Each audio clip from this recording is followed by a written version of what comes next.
In March 2020, as the pandemic established itself in some of the most densely populated corners of the world, resulting in lockdowns and travel bans and small business closures, in spiraling economies and overwhelmed health systems, thousands of individuals and corporations stepped up to join this fight. They also built prediction tools and formulated lockdown strategies. There were, by late April, not only vast amounts of data available, but an equal number of perhaps well-intentioned but misguided attempts to forecast the pandemic spread based on deeply flawed SEIR models devoid of nuance. Similarly, human mobility data published by large technology companies were being analyzed to influence lockdowns without asking questions about how these data were generated from home by home and who these data did not count, in most cases, the most vulnerable. Policymakers faced a deluge of models and dashboards, often presented by private consulting companies with little subject matter expertise, resulting in testing and lockdown policies based on questionable science. In response, 150 scientists from around the world came together to volunteer their time to serve as research intermediaries between technology companies and city and state governments around the world. They provided periodic situation reports, sometimes daily, to accurately represent what some of these large data sets meant and what they did not. Convening weekly, the group exchanged advances and methodologies to standardize and compare data across technology companies, as the data sets varied significantly in how they were anonymized, who they represented, and on what temporal and spatial scale. A link to the report of the network's activities in 2020 is now in the chat. This report was spearheaded by Professor Jennifer Chan of Northwestern University. So fast forward a year, and CrisisReady was formed to address the challenges we observed with preparing these data required for informing disaster response, the analytic capacity and the rigor required to interpret these data, and the translational capacity required within response agencies. Organized around these principles of data readiness, methods readiness, and translational readiness, scientists, technology companies, governments, and multilateral agencies have come together to advance data-driven decision-making in disaster response and planning. A shout out to our incredible team here at Harvard, Stanford, Chapman, Northwestern, and collaborators at the University of Illinois, Johns Hopkins, and Columbia. I'd also like to thank faculty from the Institute of Quantitative Social Sciences here at Harvard and the Engineering School for their collaboration. A very special thank you to the Harvard Data Science Initiative for their timely support and for hosting this project under their university-wide umbrella, and to Google.org for supporting our flagship work on health system resilience and response to wildfires in California. It's my pleasure now to introduce Professor Francesca Dominici, Professor in Biostatistics at the Harvard T. Chan School of Public Health and co-director of HDSI. Francesca. Yes, thank you. Thank you, Sachit. I am absolutely delighted to be here today to mark this important milestone for CrisisReady with all of you. Together with David Parks, I am the faculty co-director of the Harvard Data Science Initiative. The Harvard Data Science Initiative is a research and education program that works across all Harvard School and the departments to foster new data-driven approaches to issues of fundamental societal and intellectual importance. We promote collaboration between methodologically and domain-focused researchers, strengthen the Harvard data science community, and amplify the impact of data science beyond the university. CrisisReady truly embodies the mission of the Harvard Data Science Initiative. Sachit and Caroline, my colleagues and friends, together with their colleagues at Harvard and at Direct to Relief, have built a program that fully embraces the potential of data science. Data science at its best is a contextualized process that involves data collection, data cleaning, development and application of advanced methodologies, extraction of meaning and new insight, and is then our responsibility as data scientists to amplify the impact of this insight by partnering with domain experts, policymakers, and field organizations. In doing so, we have really an opportunity to affect real change on issues of critical societal importance.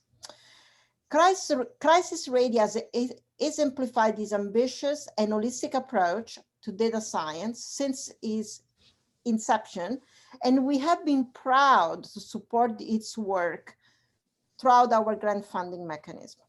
In recognition of our continued close relationship with CrisisReady and our desire to support its mission in the future, just this week, we announced that CrisisReady is the first Harvard Data Science Initiative affiliated group.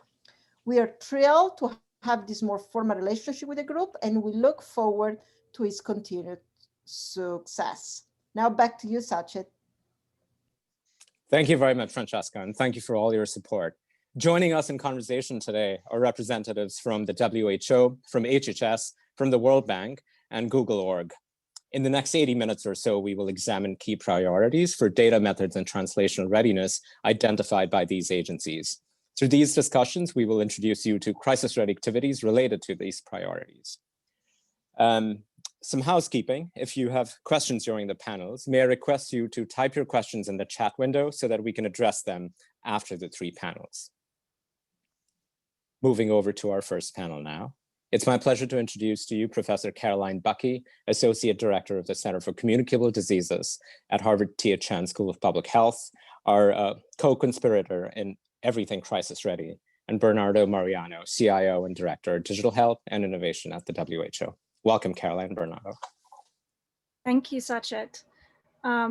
It's really a pleasure to be here today and to introduce you to some of our work, and more than that, really have a discussion around some of these really important issues. So thank you, Bernardo, for being with us.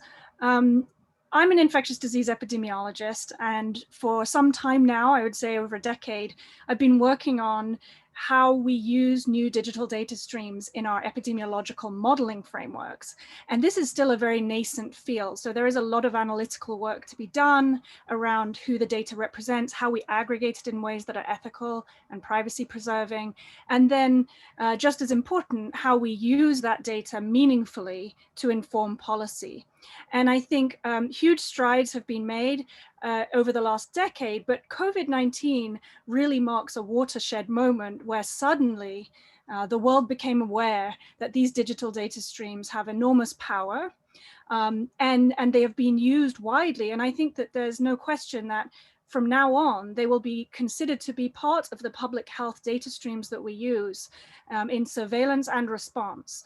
I think that there are still many questions about how to do that in a scalable way, how we accurately measure who we're missing in these data, how we make sure that we produce standardized methods that are useful to policymakers, and how we bring along with us all of the ethical frameworks that we need to make sure that we're protecting particularly vulnerable populations.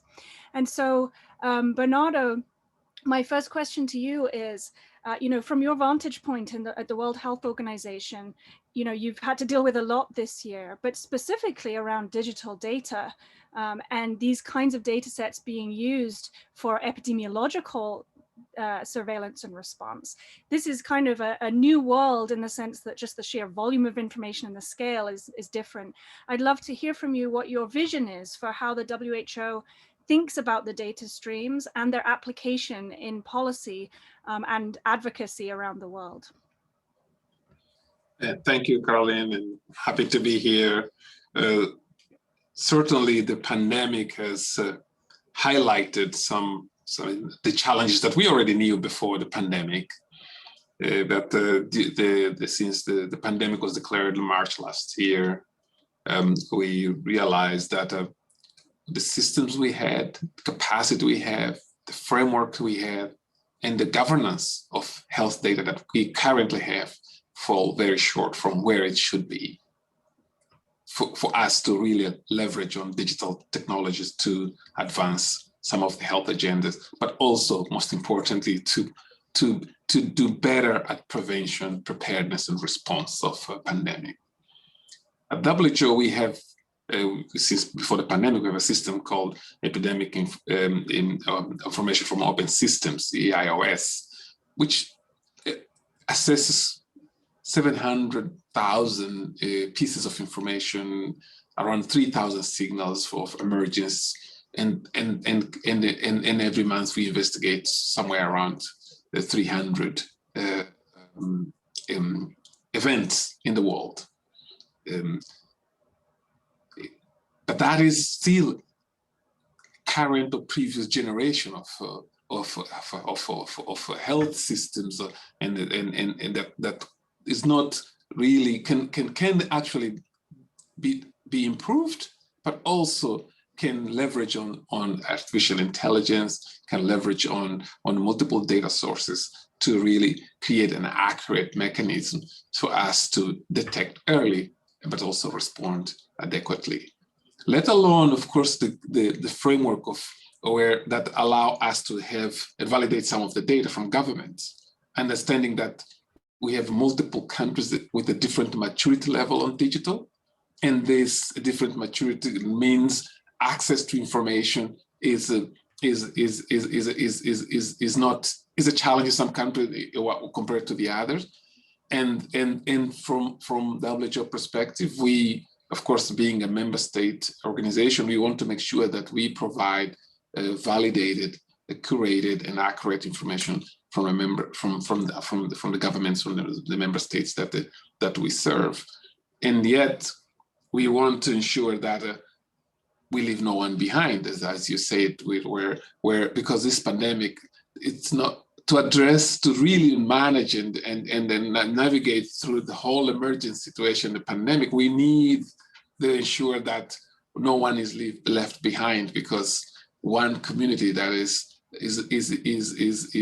not part of the whole response creates a problem for the whole world. So, from our perspective, last year we had our member states to approve a global strategy on digital health, and one of the key pieces in that strategy is the framework for international health data regulation, because it doesn't exist now, and how sharing our open data sources, and how do we ensure that we create a mechanism or a framework that countries will feel safe to share data with all the ethical perspectives and privacy, but also to ensure that we leverage those benefits of technology to mine that data. And then the data is not monetized when it shouldn't be monetized. So there is this cultural shock that we have right now. The whole, I would say, health sector is going through,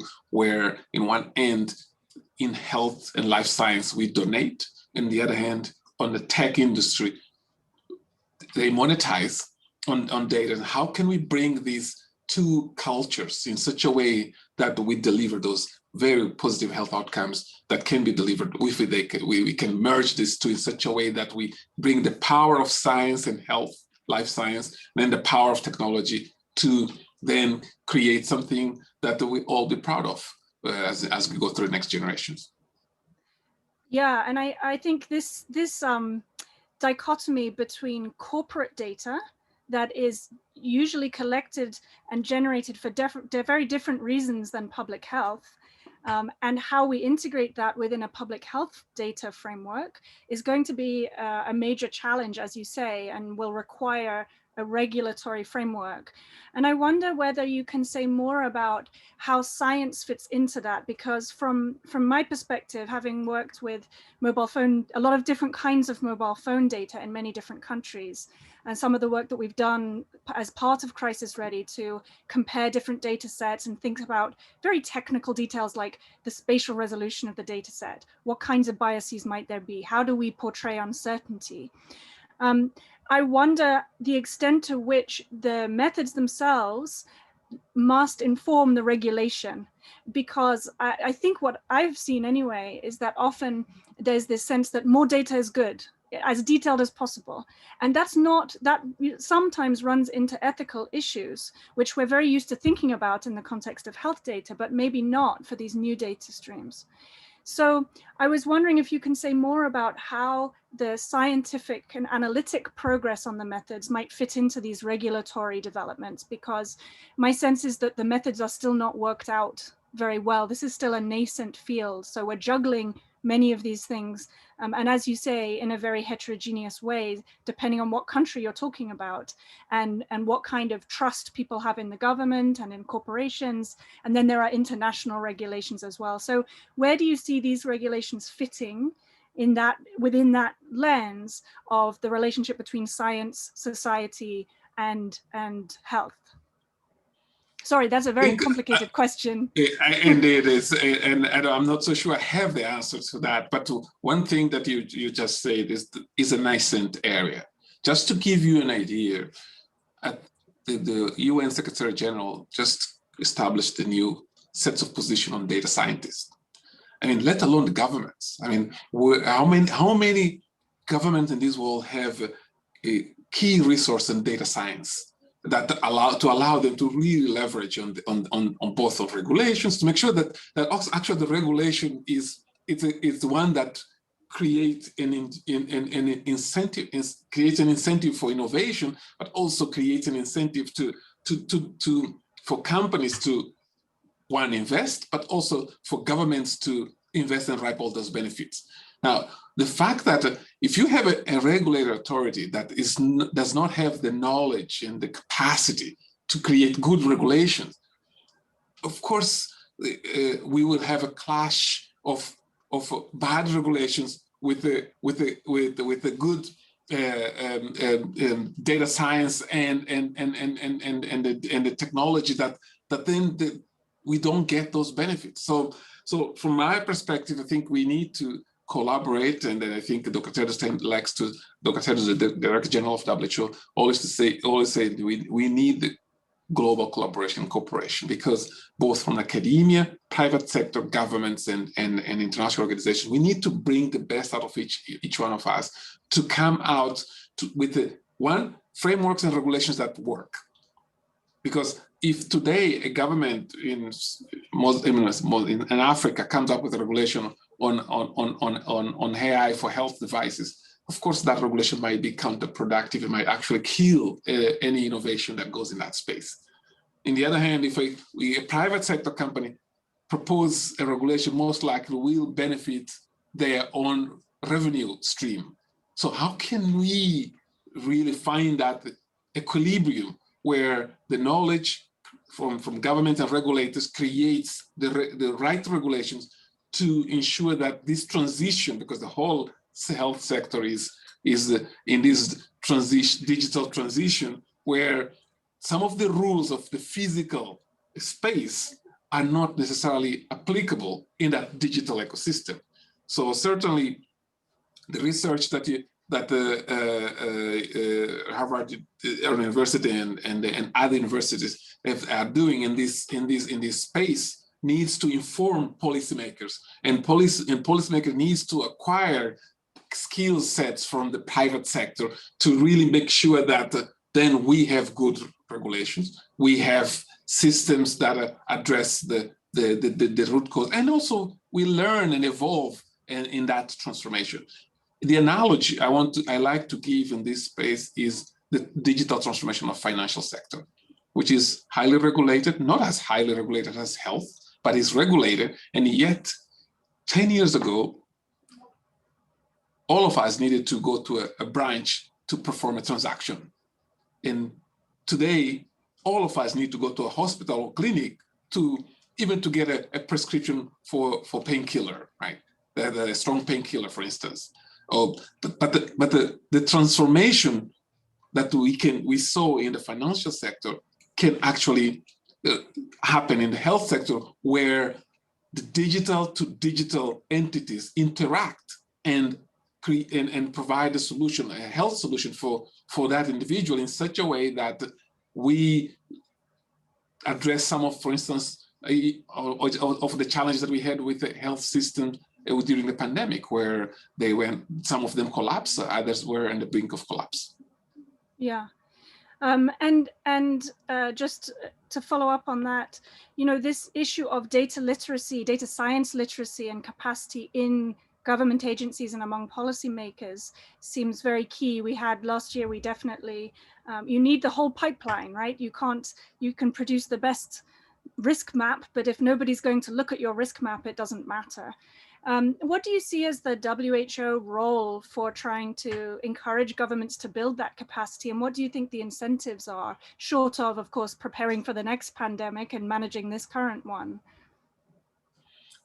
Oh, we have, I mean, with the approval of the global strategy on digital health, there are a number of elements that we included in that strategy. If you Google the WHO global strategy on digital health, or even just global strategy on digital health, you'll find that document with the very specific outputs and short-term, mid-terms, and long-term, and as well what WHO can do or is expected to do, and what we expect the member states to do. So that's went through a lot of consultations.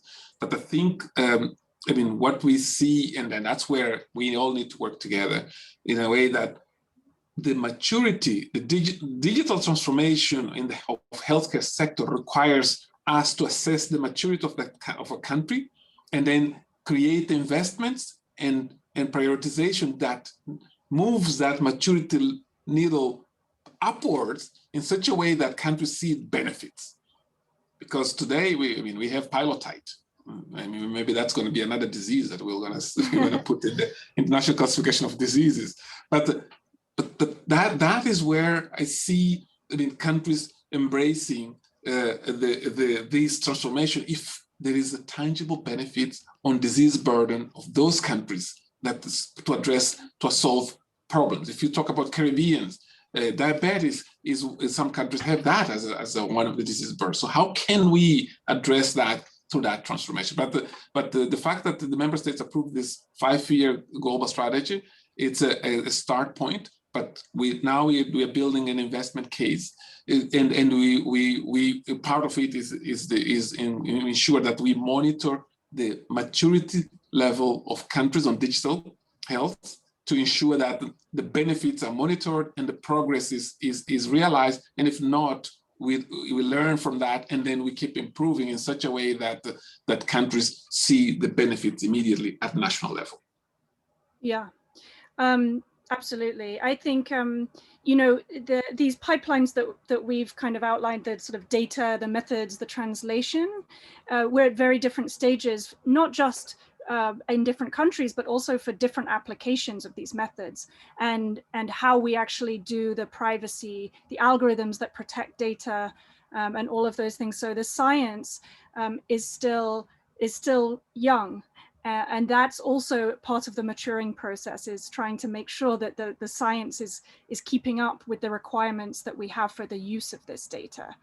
And I also think that, you know, the way that academia works and the way that we're doing science is changing very quickly, so that we have partnerships with companies, partnerships with governments, and translational work is becoming increasingly, hopefully, useful to governments, so that we can start to show impact, because I agree with you about pilotitis.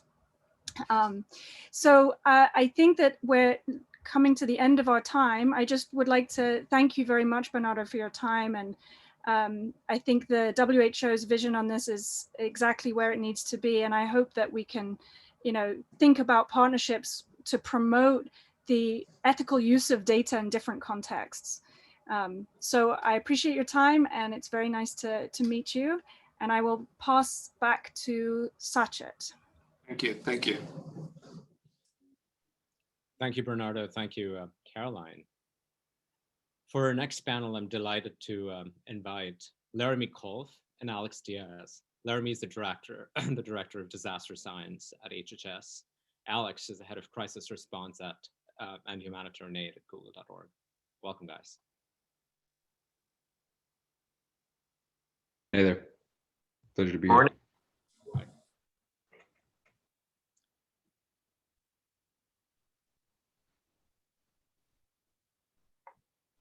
Hi, there we are, Laramie. Laramie, let's start with a question for both of you. I'll direct it to Laramie first. We've been, the three of us have been talking about disasters for a while now, and each of our institutions have been thinking about this for a while. We look at Irma, Harvey, Sandy, Katrina, Maria.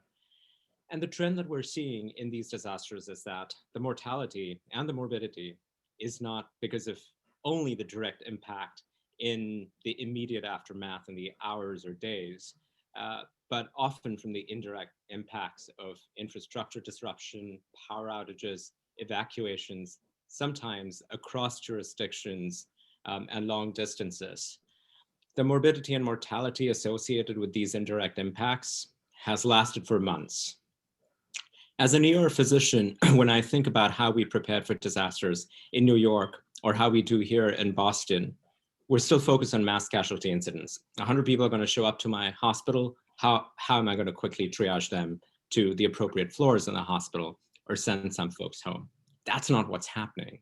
Entire neighborhoods will lose power. 10 dialysis centers will go down. Hospitals and clinics will shut down. And we need to be able to match these medical needs, especially among the vulnerable populations, with the capacity that our hospitals have across city and state lines. I'd be very curious to hear from both of you sort of what your institutions have been thinking about in this space. Starting with Laramie, what's ASPR focused on? What will the priorities be? We have a new administration, opportunities for new changes. How are you thinking through this? Yeah, I completely agree that the way that we approach disasters is going through fundamental shifts. People are understanding it's switching from a culture of emergency management towards a culture of data and preparedness. And I think that's really, really exciting and gives us a lot of opportunities. How do we use data, evidence, science as the fundamentals of crisis ready, data methods and translational ready? How do we use all of that to make sure that our operational procedures, our policies are based on evidence? How do we plan based on evidence with that moving forward is a really big focus of where we're going now. With the new administration, the president has released a number of executive orders on COVID-19 preparedness and response and pandemic preparedness and response, but also on open data and evidence-based decision-making. And I think these are really exciting. They're not new things, but there's a new emphasis and focus on it from all the things that we've been experiencing recently. And so the things that we're looking at doing, aligning with those, are incorporating data for planning. How do we build up and use federal data sources? How do we perform analysis on those? How do we use it to inform our decision-making? But also, how do we partner with other organizations? How do we partner with outside researchers, with Google, with Facebook, with all of the things that you're talking about in Crisis Ready, to really measure what's happening, find ways to forecast how historical and contextual analysis can inform a future response. How can we measure things in real time to check if our forecasts and predictions are correct? And how do we do things right based on what we see there? So maybe if I can give you a really quick example, we have been looking at de-identified data from hospitals and emergency departments across the country. It's regularly collected as in a de-identified sense at the state level as a way to ensure that hospitals are registered for Medicaid and Medicare reimbursements. And so just this administrative data set, we've been able to look at what happens in a specific geography before, during, and after a disaster.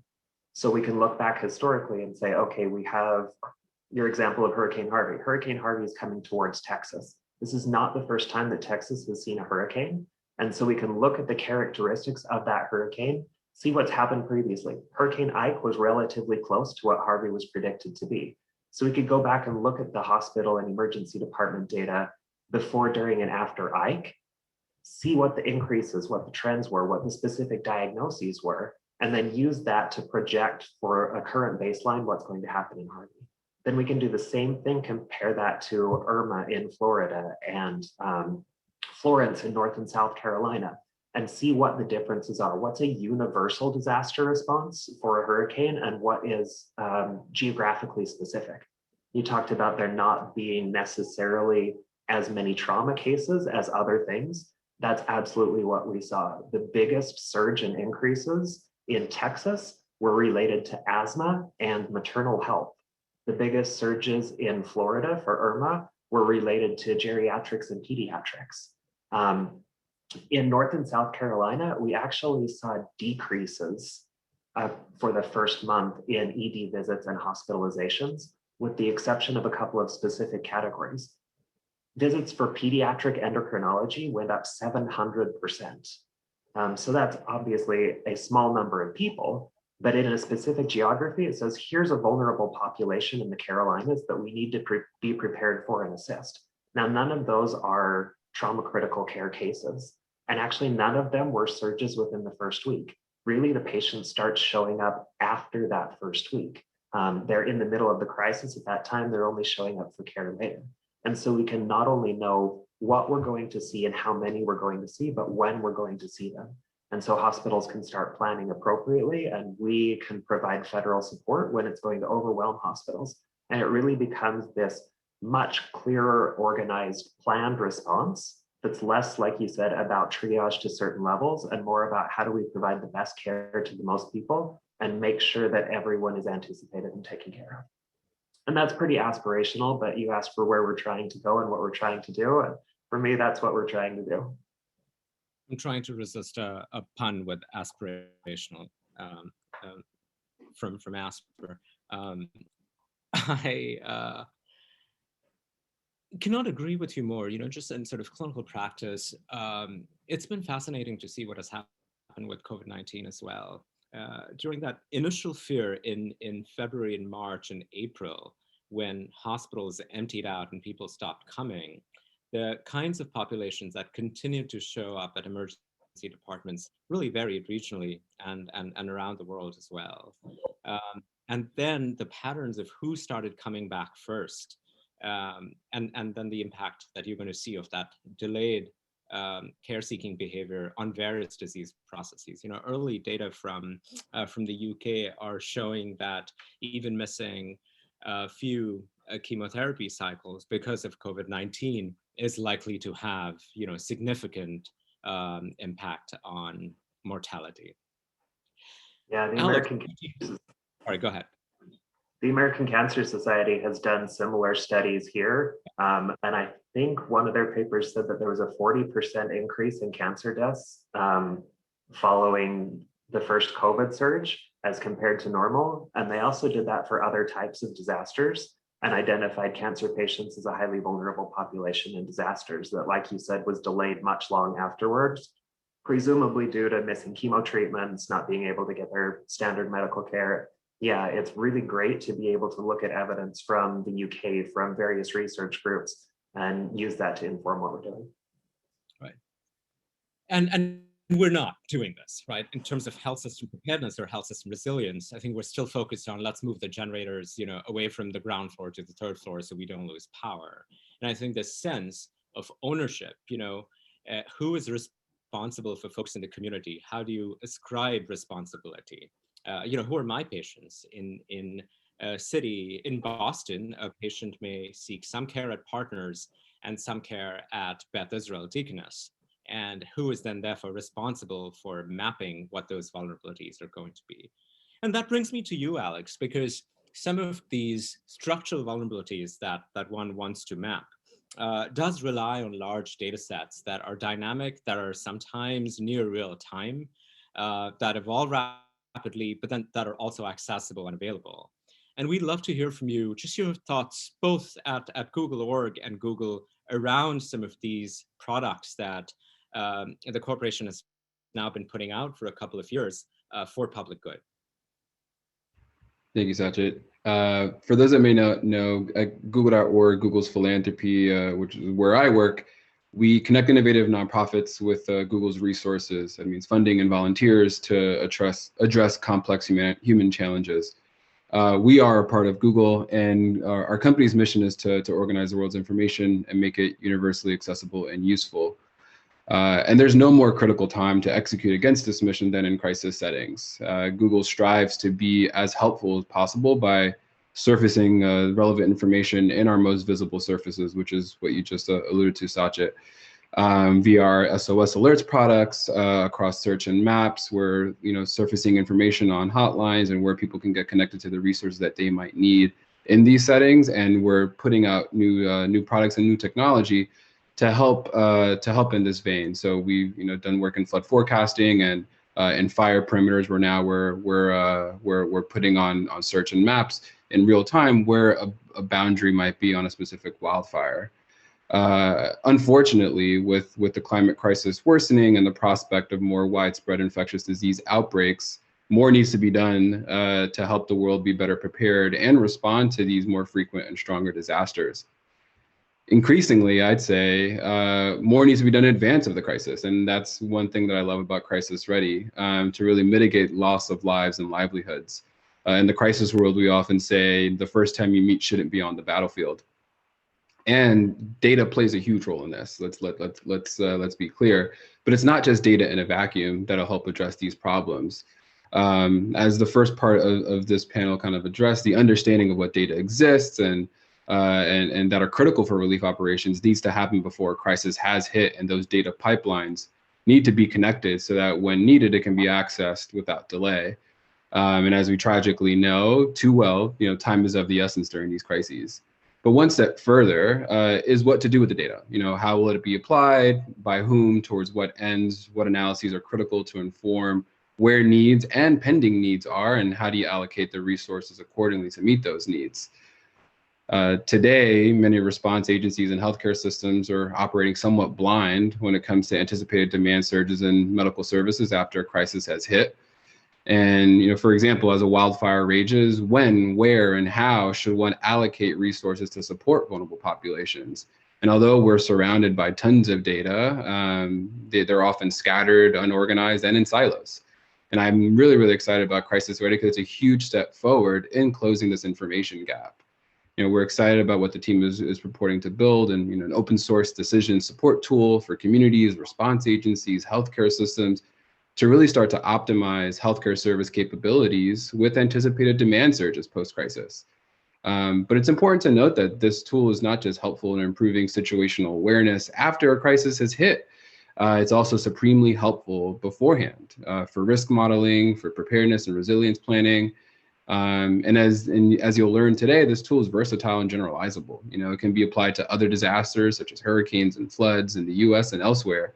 And that these data analyses will be, have applications beyond health. The impact of disasters on communities is highly unequal, as we all know. And such near real-time data will help mitigate inequities in response.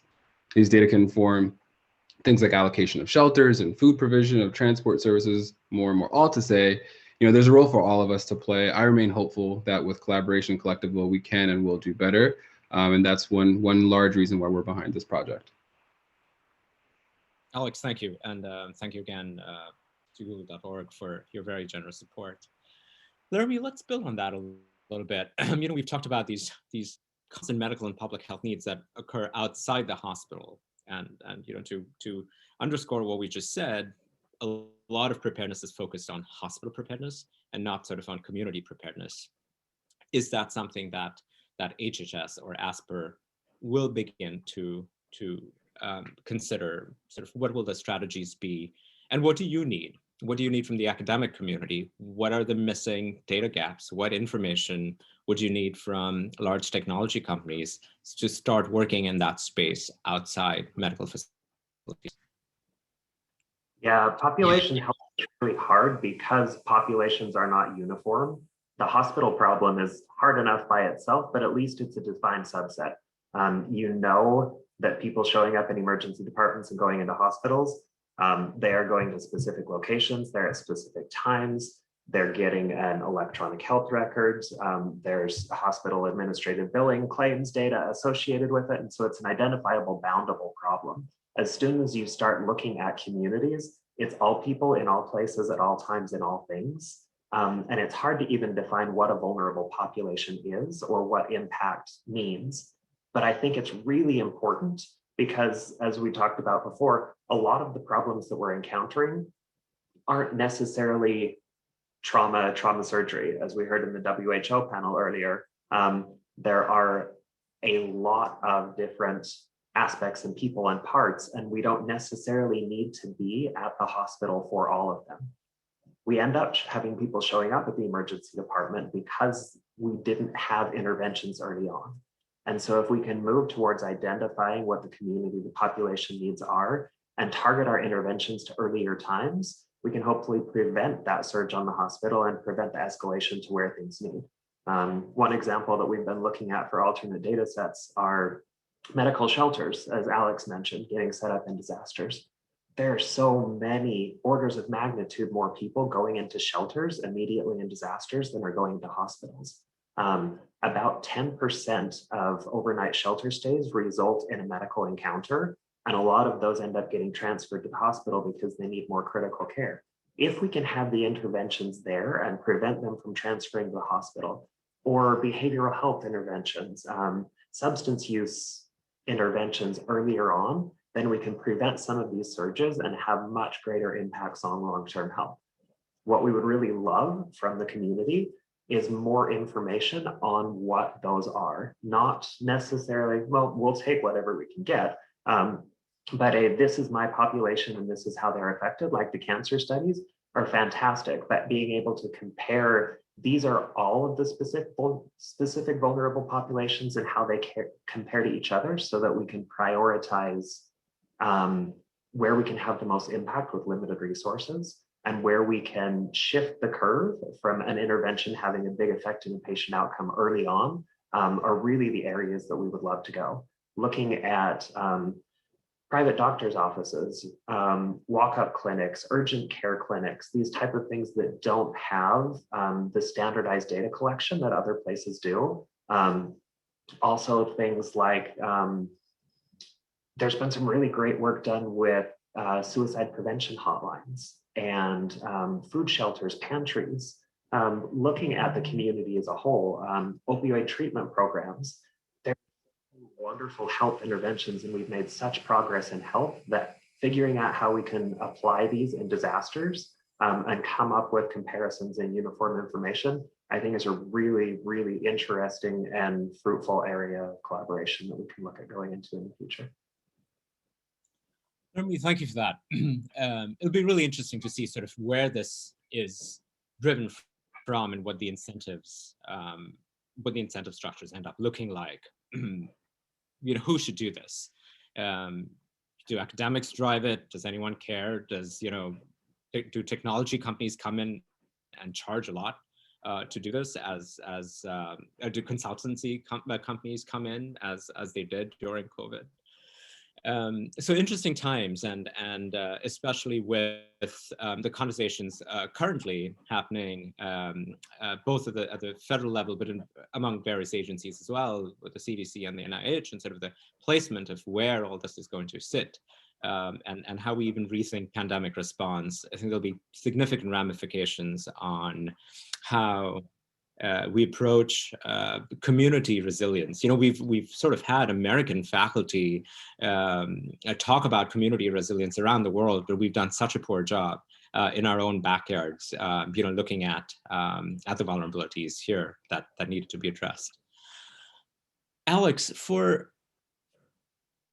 you know, what you've described, how do we plug in? What is it that Google or Google.org, as it thinks through these products, to do what you said, be prepared before before the disaster? How do we ensure that the products that are being built are meeting contextual needs? What are the best mechanisms for ASPR to signal to you what the needs are, for academics to signal to you what the best methodologies are? What if this can be open source? How are you thinking through this? Great question. I think the answer is pretty simple. Reach out. You know, we need more collaboration on this, and you know, we don't approach situations or problems with any understanding that we know what the solutions are. It's those that are close and most proximate to the problem that know what the solutions should be. And we're here to help. We're here to help, whether it's with our funding or with our volunteers. So we're more than happy to just collaborate and learn from you and see what role we can potentially play in this. It's as simple as that. We love to be a co-conspirator and help in any way that we can, and not in some techno arrogant way. I don't hesitate to postulate that a tech solution is going to solve anything. It can help, and I think that's the spirit of it. How can it help inform? How can it raise information for decision makers to make better informed decisions? But I don't want the technology to be making a decision itself, if that makes sense. And in that vein, not wanting a solution in search of a problem. So coming to us with like discrete problem sets that need to be addressed, and then we can work together on what we can potentially do to help solve some of these problems, or at least make a incremental step forward. Thank you, Alex, and thanks for raising this point about not being tech heavy or lead with technology.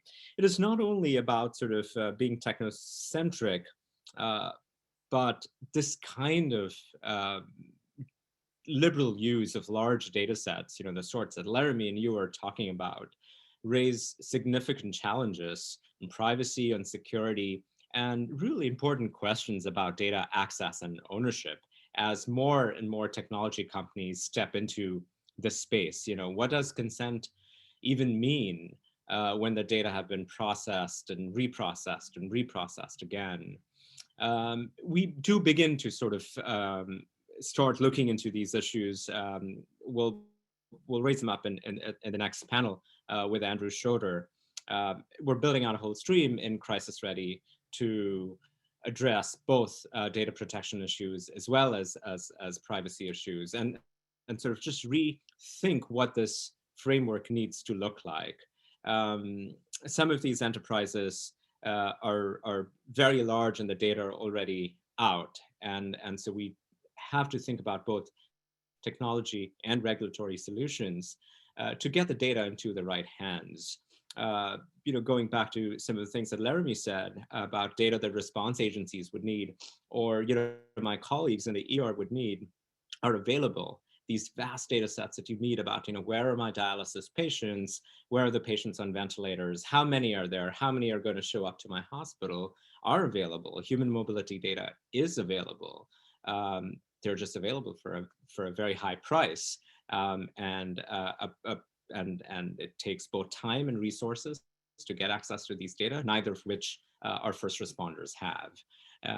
So we I think over the next few years are going to have to collectively face some hard questions about who gets these data, when, and under what circumstances. Laramie and Alex, thank you kindly for joining us. Stay on. There are questions for you in the chat as well. We'll loop back to that. But I'd love to welcome a co-founder of CrisisReady, Andrew Schroeder. Andrew, over to you. All right, thank you, Sachit, and thanks to everyone so far. I am really excited to be joined now by our colleagues from actually two different parts of the World Bank. Holly Krambeck, who is program manager at the Development Data Partnership, and Nick Jones from the Global Facility for Disaster Reduction and Recovery. And I think we're going to pick up on a lot of the themes that have already been raised, and really take this into a focus around emergency response, throughout the world, but principally in the Global South. And I'm going to give Holly and Nick a chance to introduce some of the work that they've both been doing. And I'd like to maybe kind of forecast where I'd like the questions to go after, by emphasizing this point that Bernardo actually led with, which is, how do we ensure, given the work that you all are doing, that no one gets left behind in this work? So let's start with you, Holly, around the Development Data Partnership. Please take us away and introduce what you've been up to. It's exciting. Neat. Thank you so much, Andrew, and thank you to everyone. It's such an honor to be part of this panel, and we're so excited by the initiative. As all the speakers today have alluded, we know that more timely and granular data can better inform public sector decision making. And I just heard many familiar questions. How do we find and access these data? What are their limitations? What resources do we need to process them? And how do we use them responsibly?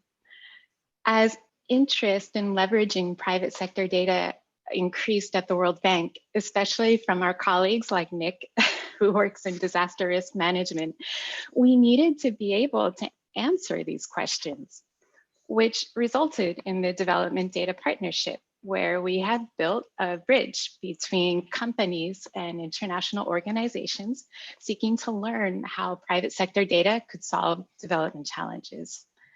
How did we do that? It starts with our legal foundation.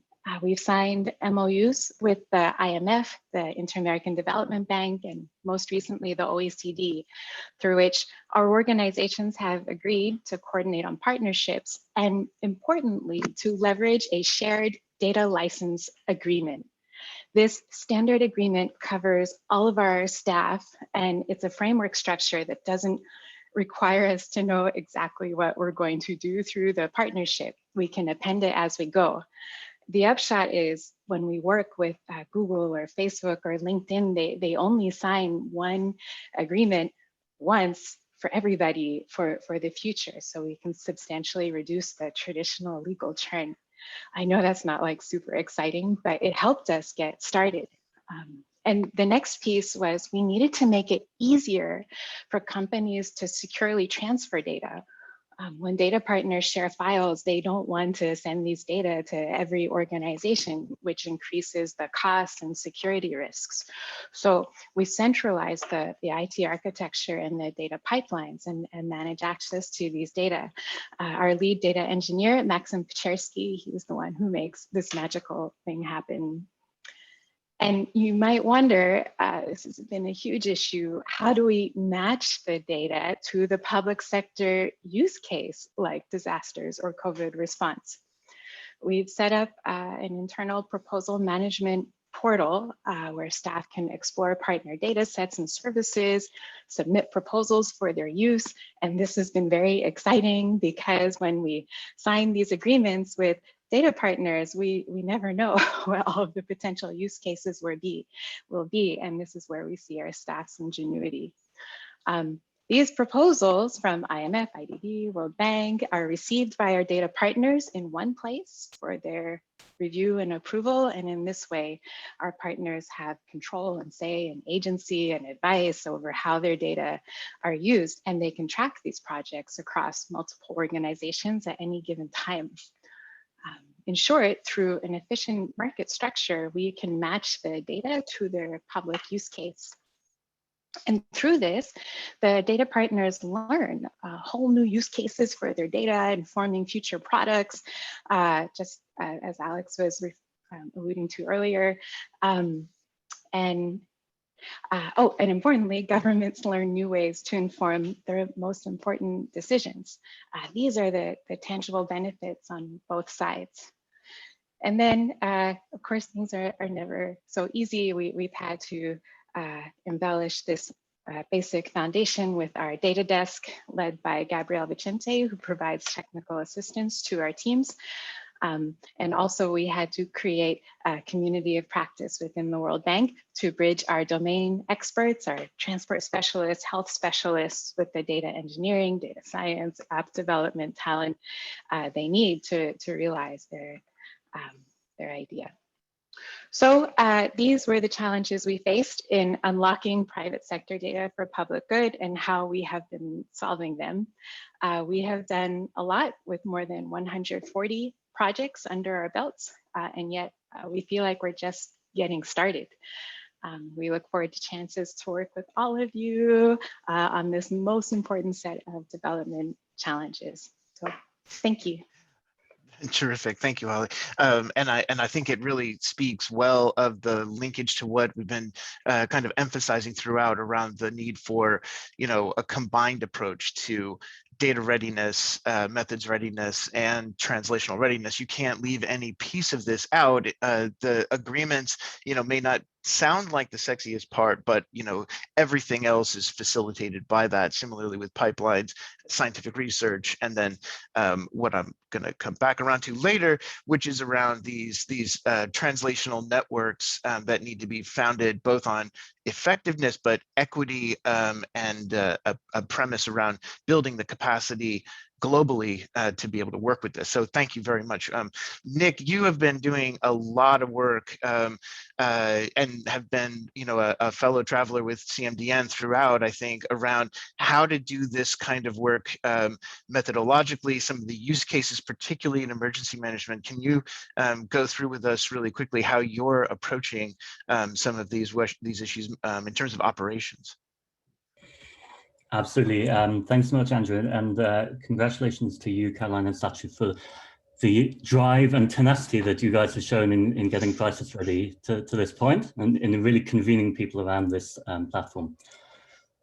Actually, I'd like to step back 10 years to the time of the Haiti earthquake, because when we think about the use of mobility data to inform natural disaster management, we really have two kind of canonical cases of reference, which is the 2010 Haiti earthquake and the 2015 Kathmandu Valley earthquake. Those were enormously destructive events that displaced large numbers of people. And they were the early test cases for using mobile phone data to understand where have people been displaced to. In the case of Haiti, it was possible for the people leading those studies to really help inform the delivery of life-saving supplies, as well as help inform the design of investment packages for rebuilding houses, for providing health support, and so on. So really, we've known for a good 10 years that information on human mobility can deliver policy insights which really save lives and contribute to rebuilding after a disaster. But what I would contend is that up until fairly recently, we have only harnessed that potential to address a small part of the event distribution, the more severe end of the event distribution, right? And the reason for this is that the transaction costs in accessing human mobility data were very, very high in the past. And therefore, for events at the middle or towards the tail end of the natural disasters that occur every year, these kind of insights just were not being produced and used. We've seen really important technological changes around people carrying smartphones, around GPS sensors being embedded in them, and around the use of social media apps, which now means that there's just this human mobility data out there waiting to be put to use. So from where we sit in the data science program at GFDR, we're trying to find ways to contribute to that agenda. We have been working with you guys and other collaborators to try and build out that set of use cases across the cycle of disaster management. So trying to understand population displacement, trying to understand recovery trends, which areas are recovering, are getting back to a more normal socioeconomic pattern quicker, which areas are lagging and may need more support delivered to them. Transportation applications in the traditional practice still is based around transport demand surveys administered in a conventional way, and I'm sure that will remain the fact, but it's increasingly possible to complement that with smartphone data and really understand commuting patterns, understand how people move in a city, and then understanding questions like, for example, flooding in a major city. How does that impact people's ability to access jobs, people's ability to access critical public facilities? So how do we engage in this growing agenda while ensuring people are not left behind. To me, that's really the crux of it, because smartphone data tells you about the behavior of smartphone owners. And in disaster management, we're really absolutely focused on informing effective disaster management that works for the most vulnerable people in society. So this is why, in my view, we need a platform like CrisisReady that can convene people around data availability and access, that can convene people around the methods part of it. So how do we test the representativeness of these data sets? How do we ensure that we are, when we're making inferences from our sample to the whole population, how do we ensure we're doing that in a valid way that decision makers can really base some concrete decisions upon? And then lastly, capacity. It doesn't really serve the community if there's a handful of people producing nice outputs. What we really need is to help build up those capacities around the world, close to the site of disaster response. Thanks. Thanks, Nick. So there's obviously so much here to pick up on, and I want to just emphasize one conversational stream before we jump into Q&A and open things up to the audience. And this is this question following on the theme of no one getting left behind and capacity building. I mean, the variance throughout the global South in terms, in particular, in terms of government ability to utilize data, in terms of representativeness of who's producing data, around regulation structures for who has control over data, the guarantees around privacy and protection. You know, there's just this enormous amount of variance. How is and this is for both of you, how is the World Bank thinking about these questions around how do we actually move safely and securely and effectively forward here so that we can have broad-based effective utilization without creating more problems than we're solving, without actually opening up new hazards around data protection, without actually opening people up that are already incredibly vulnerable in emergencies, without opening them up to new hazards, and without overburdening governments that already struggle with existing data flows, that they're not overburdened with enormous flows of private data. What are the partnerships? What are the structures that we need to be working on here? Oh, so easy. Thanks for that, Andrew. I guess there's a few pieces to that. First, I do not speak on behalf of the World Bank, but this is one view. Ask another World Banker, you'll get a different answer. But from the perspective of the partnership, first, one of the tensions that we have is that by our mission, we tend to focus on supporting the poorest populations of the poorest countries, who tend to be the least identifiable through data. They are not the ones toting smartphones. And so that implies a kind of creativity in how we use these data and a responsibility on being honest about what these data tell us. So for example, we work with UCLA. They run speedtest.net and generate temporal geospatial maps of internet connectivity. And we also work with Mapbox, who generate very good travel time statistics for road corridors throughout the world. Now, with both of these, the persons who are generating the data will tend to be your wealthier residents, right? Mapbox data are generated through GPS devices, and UCLA data, whoever is running a speedtest.net on their connectivity. But even though that's where the data are coming from, they still tell us a lot about everybody else. So when we understand the traffic speed on the road, anyone on the road is going to be stuck in the same traffic and traveling the same speed, regardless of the mode. And similarly, with internet connectivity, it's either there or it isn't for everybody, whether or not they use the speed test. So when we receive these data, we have to think, what are the data telling us? What are they for? Not just were they created by the populations we're seeking to support. Another challenge that we have is often,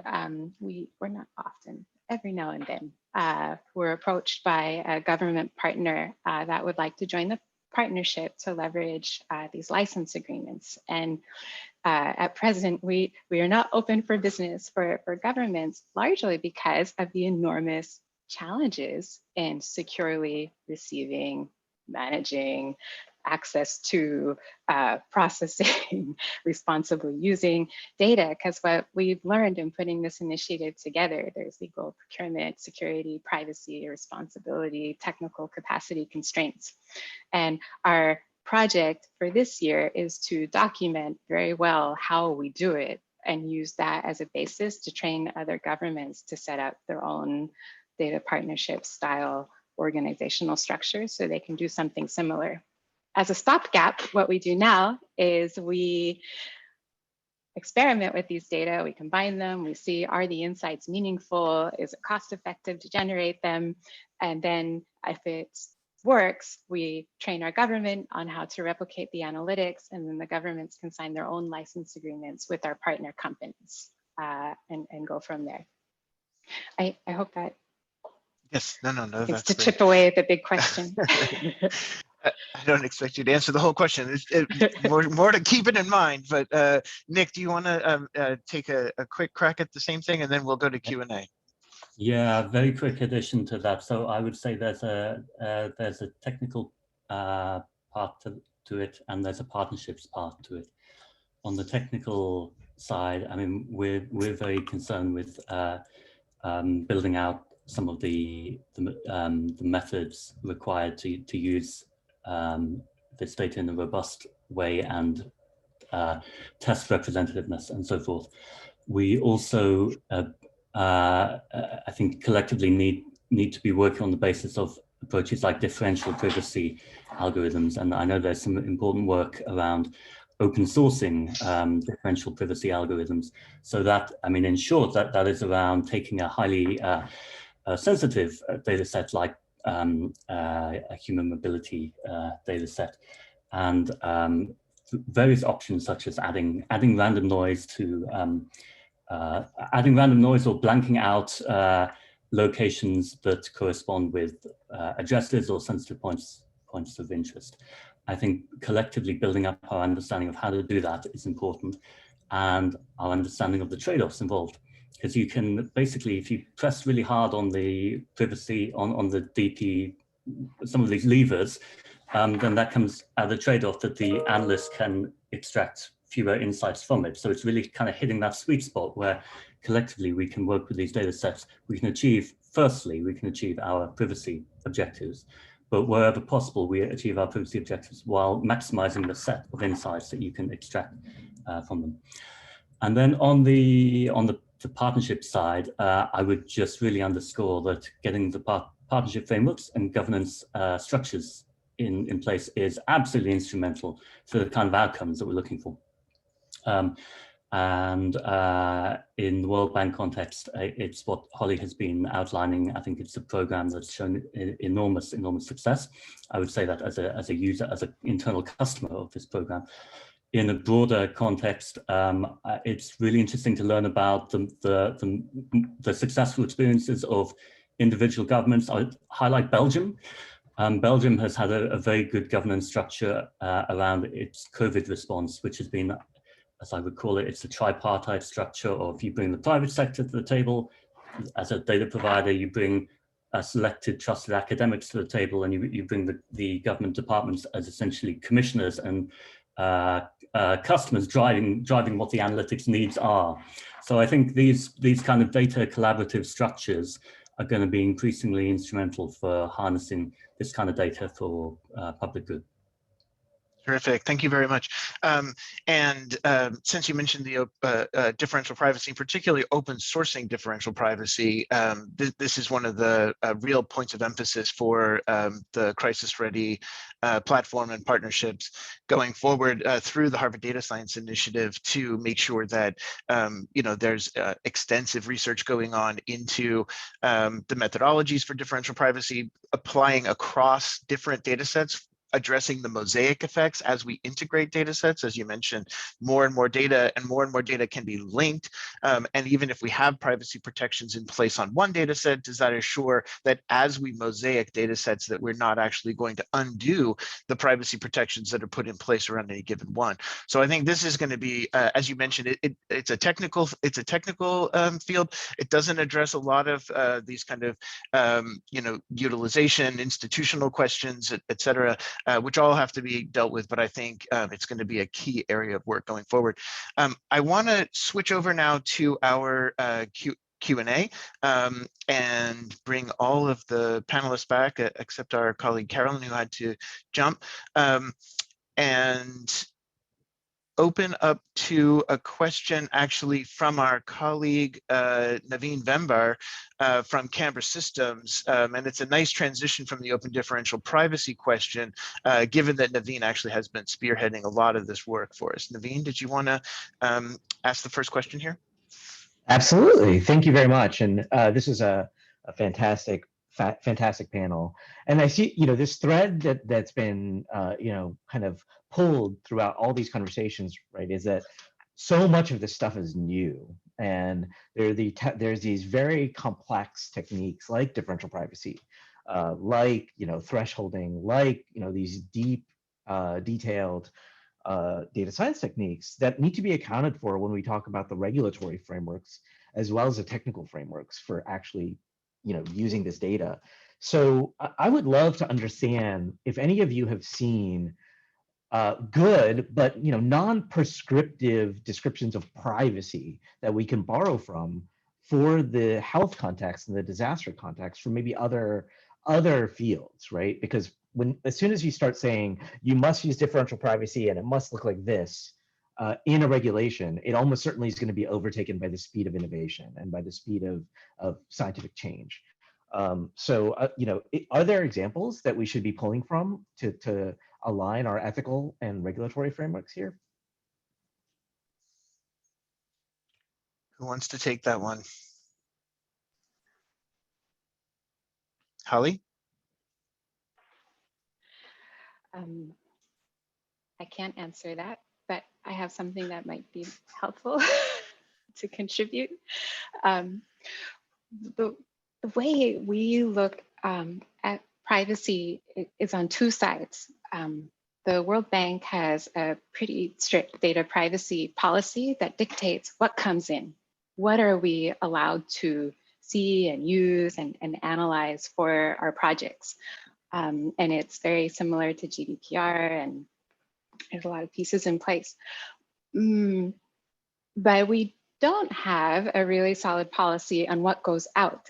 That's actually a different question, because it's not just about de-identification, but it's also about what is the intent for these data? How are they going to be used? Are they going to be, and to what extent? I think someone else, it was Alex earlier, had mentioned that data should contribute to the decision making and shouldn't be the deciding factor.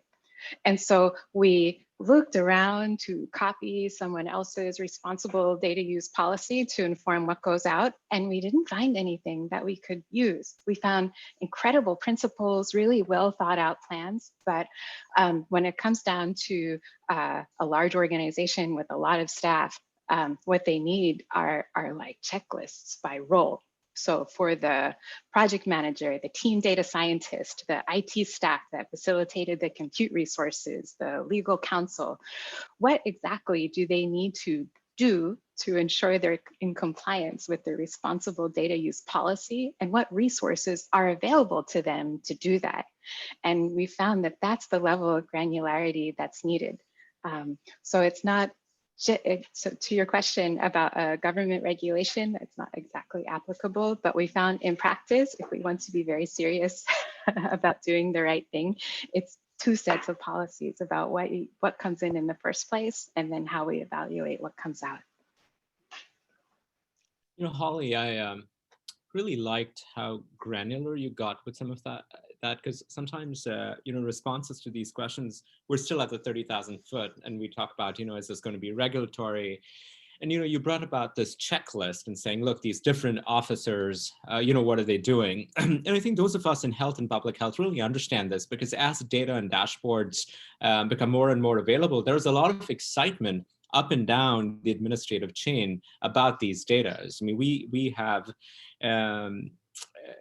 sat in administrative offices in many countries around the world where a senior official is very proud to pull up a dashboard and say, look, I can tell you what that woman with tuberculosis is getting for her therapy this week. And they're actually very proud that they are able to digitize and monitor their programs with that granularity, right? The kind of transparency that we've been asking of administrators for all these years is finally available. The data, and they're saying, look, we're being very transparent about it. And now we're going back and saying, wait, actually, you can do that. You have no business knowing who is on what medication and how do you start filtering these. And I think that contextual importance is something that we also found during the COVID-19 Mobility Data Network work with many partners who are logged in here today, where you went to cities and you sometimes had the health department ask us, who are you sharing this data with? Please don't give it to law enforcement, right? In the United States, you had this conversation. And so, yes, we sort of need these broad umbrella policies, but I think for a long time, we also have to be on the ground looking at this individual context so that we can learn and inform whatever these broad formulations are going to eventually be.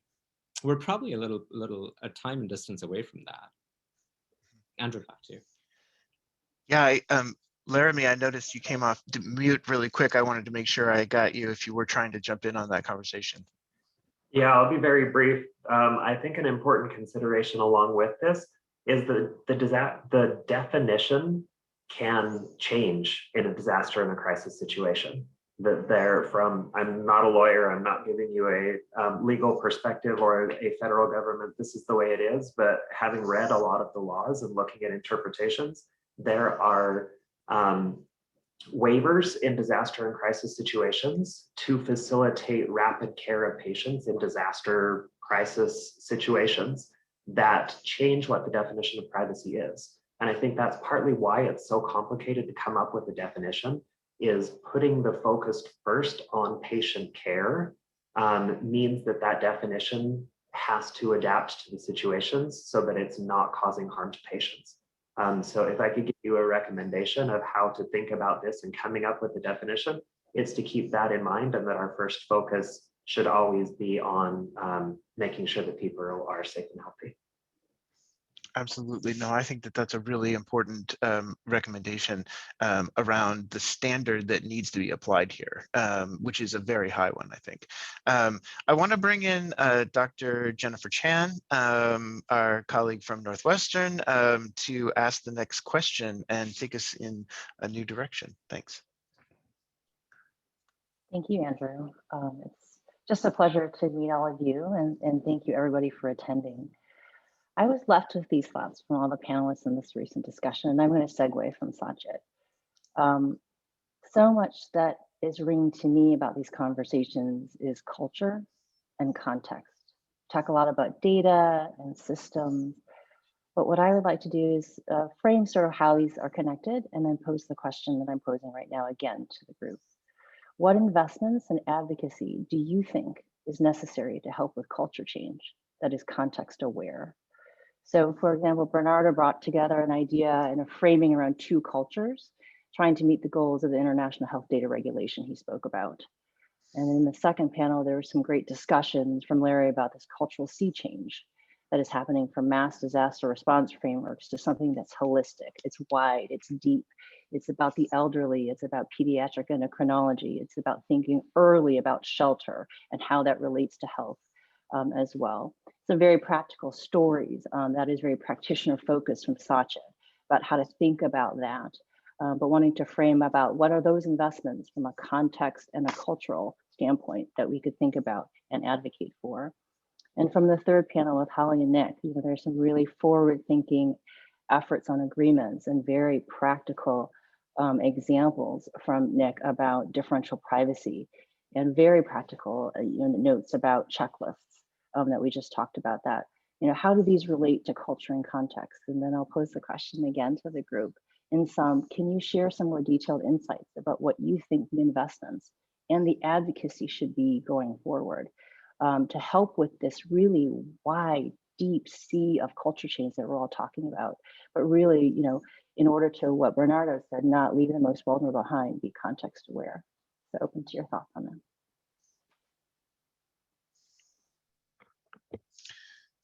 We saved all the easy ones for the end here. Who's up? I think that this builds on actually a lot of the conversation we were just having, and this issue around data cultures, ethics cultures, the kind of combined requirements here. I think everyone spoke actually pretty eloquently to that. Who would like to pick up this issue, not just regulatory, but this kind of like deep culture change that has to happen in order for the effectiveness to really take hold here? Nick, did you want to?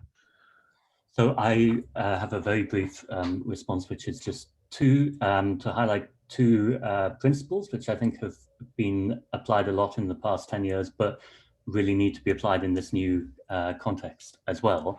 So within the field of disaster risk management, we've really had a 10, 15-year campaign around shifting how we think about natural disasters from ex post to ex ante. I think 15 or 20 years ago, a lot of expenditure around natural disasters was ex post, picking up the pieces and rebuilding. And we have collectively quite successfully managed to shift expenditure to ex ante risk reduction, to ex ante installing early warning systems, and so forth. I think in harnessing the potential insights from mobility data. So let's think about ex post.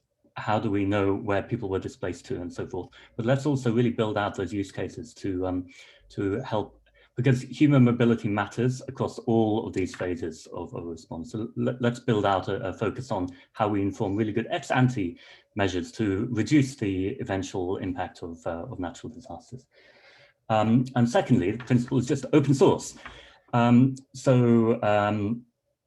Open source approaches probably got higher billing really maybe a decade ago. But I think paradoxically, some of the bigger technological players at the moment are really playing ball on open source approaches quite nicely, and are releasing a lot of tools in a really open way that the wider community can pick up and build on. So I guess just a call for putting resources out there in a way that privileges open source over proprietary frameworks and really helps our community not be a fragmented one where everybody's reinventing the wheel, rewriting pieces of code and so forth, but let's have a common base of open source tools to harness these potential benefits. This is an important point. I mean, this is something we emphasized in the COVID Mobility Network right from the start, is that we need open source libraries that build upon tested, vetted methodologies that kind of advance the integration of science in a practical way into a lot of these workflows.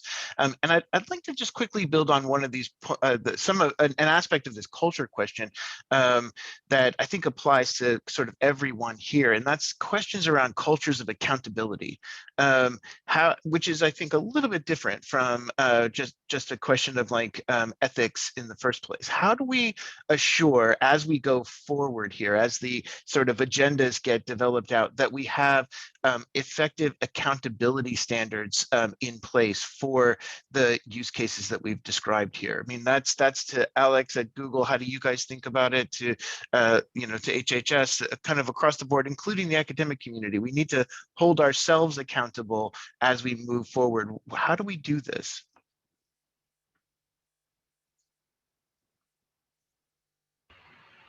Would you like me to start, Andrew? Yeah, go ahead. From the .org perspective, which is what I can speak to, I think it comes down to like the way we view philanthropy and the role of philanthropy. And it's with an understanding that we are not held publicly accountable per se, in that we are not elected to do the things that we're doing. I think the role that we think of philanthropy playing is really shining a light on interesting innovations and de-risking them from a catalytic funding perspective. But then the ball's in the court of not just the grantees, but then policy makers and people that are publicly accountable to scaling those initiatives and scaling those efforts. And then there's a public accountability chain there where it's, if the electorate is not pleased with the direction, they can vote those people out of office. So it comes really down to how we view philanthropy's role, knowing that we are not per se publicly accountable from our perspective. Thank you. How about folks on the public side as well? How do you view this question of accountability moving forward with these kinds of novel projects that we've all emphasized, both the benefits and the risks? For me, I think, I am on the public side. There is the elections. There's the fact that every federal employee of the US government swears an oath to uphold the Constitution and serve the best interest of the American people. And so built-in accountability in that sense. Separate from me, there is a culture in emergency management and disaster response that you are incredibly passionate about caring what you do and how you do it and helping people. And so to me, the accountability is a self-driven investment of time and passion. And I think those are also the two biggest things that we can do to accomplish a culture change, is put in the time to build the relationships, to show how much you care about it, and to have that be infectious to other people to understand the value of what you're doing and how it can help them. People don't care about data. They resonate with stories and individuals.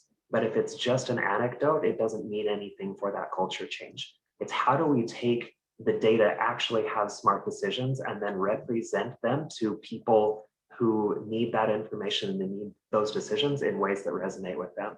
So for me, the accountability really comes down to an investment of time and showing our passion for what we do and what we care about and how it'll make a difference. I think that's very well said. Thank you very much. Would anyone else like to? We are almost at time. So I would like to thank everyone for the participation today. I think you've seen the gamut of work that's ahead of us and the kind of diversity of that work. So ranging, across the landscape from data agreements with private companies to pandemic response, in response to emerging infectious diseases, response to evacuations, large-scale population movements that are happening at larger scales than ever before, especially given the ways in which concentrations of population have changed around the world. So all of this, I think, kind of lays out an ambitious agenda going forward, and we really want to invite participation from everyone who's been on the call in your networks, so that we can build this out going forward in a way that is scientifically sound, is ethically defensible, is accountable to the public, and is able to speak not only to sort of large-scale global issues, but to be operationally effective at the ground level. I mean, I work for Direct Relief, which is a humanitarian response agency. My own sense of accountability is whether people at the most vulnerable levels are getting access to care. And I view this kind of work as one of the most important ways that we can think about understanding whether that care is happening and whether we're able to direct resources at our highest level possible going forward. So I want to just quickly give a look ahead to where things are going in 2021, 2022. We are running a series of monthly global seminars. They run on the last Fridays of every month. So upcoming in March and April, we'll have two. We'll be sending out notices around the topics for those. As we've mentioned a number of times, with the support of google.org, there's a project that's been initiated coordinated across a number of different institutions around health system resilience mapping and understanding the impacts of the California wildfires, including power outages and the ripple effect health crises that come about through wildfires. As we mentioned before as well, open differential privacy so that we can have technical fixes and technical approaches to differential to appropriate standards of privacy, in addition to ethical and institutional standards. We're producing a white paper on human mobility data and relationships between science and society, continuing to engage with our colleagues at the World Bank, GFDRR, around building out a lot of these operational and policy workflows for engaging governments and response agencies throughout the world, and particularly the global south, and then a small grants program to support emergency epidemiology. We've started with our colleagues Pamela Martinez and Amy Wazlowski, and we'll be hearing from them in upcoming weeks around the work that they've been doing, which has been really inspiring, and I think you'll find it incredibly useful. You can get in touch with us here through CrisisReady.io. Here's our Twitter feed. This recording will be available on YouTube, and so you can download, share if there are other colleagues that you'd like to engage.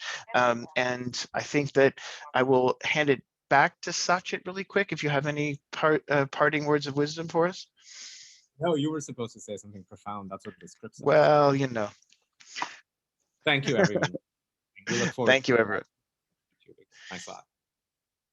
Take care, everyone. Bye. Thank you.